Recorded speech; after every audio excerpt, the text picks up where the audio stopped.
भारत में मानव का सर्वप्रथम साक्ष्य प्राप्त हुआ था नर्मदा घाटी से। सर्वप्रथम प्राचीनतम स्थायी जीवन के प्रमाण मिले हैं मेहरगढ़ से। एक ही कब्र से 3 मानव कंकाल के अवशेष मिले हैं। दमदमा से गर्त आवास के साक्ष्य प्राप्त हुए हैं। वुड्सहोम से मानव के साथ कुत्ते को दफनाने का साक्ष्य प्राप्त हुआ है। वुड्सहोम से जुता हुआ खेत का साक्ष्य प्राप्त हुआ है। कालीबंगा से अग्निकुंड का साक्ष्य प्राप्त हुआ है। कालीबंगा अमलोथल से युग्म से वादियों का प्रमाण प्राप्त है। कालीबंगा अमलोथल से नक्सीदार ईंटों का प्रयोग का साक्ष्य प्राप्त हुआ है।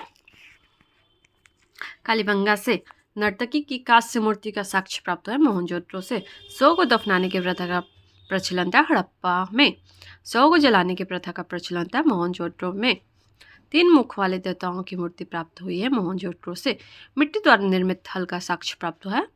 बनावली से उन्नत जल प्रबंध का साक्ष्य प्राप्त हुआ है। धौलावीरा से शैलकृत स्थापत्य का प्राचीनतम प्रमाण प्राप्त हुआ है। धौलावीरा से वैसा हड़प्पा कालीन स्थल जो 3 भागों में विभक्त था वो है धौलावीरा से।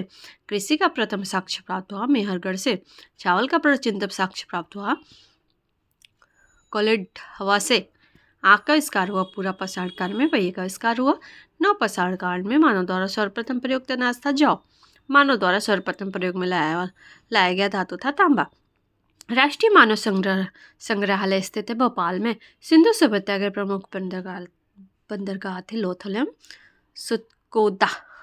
हड़प्पा और मोहनजोदड़ो के संयुक्त जुड़वा राजधानी किसको कहते हैं? पिकटक ने। किसने कही थी? पिकटक ने। ओके गाइस, ये आपके क्वेश्चन से एडिटोरियल का 5000 जो बुक है और उसका जो ये स्मरणीय तथ्य है उसका ये क्वेश्चन है। उसको याद कीजिए, आपके एग्जाम में ज़रूर आपको सफलता मिलेगी।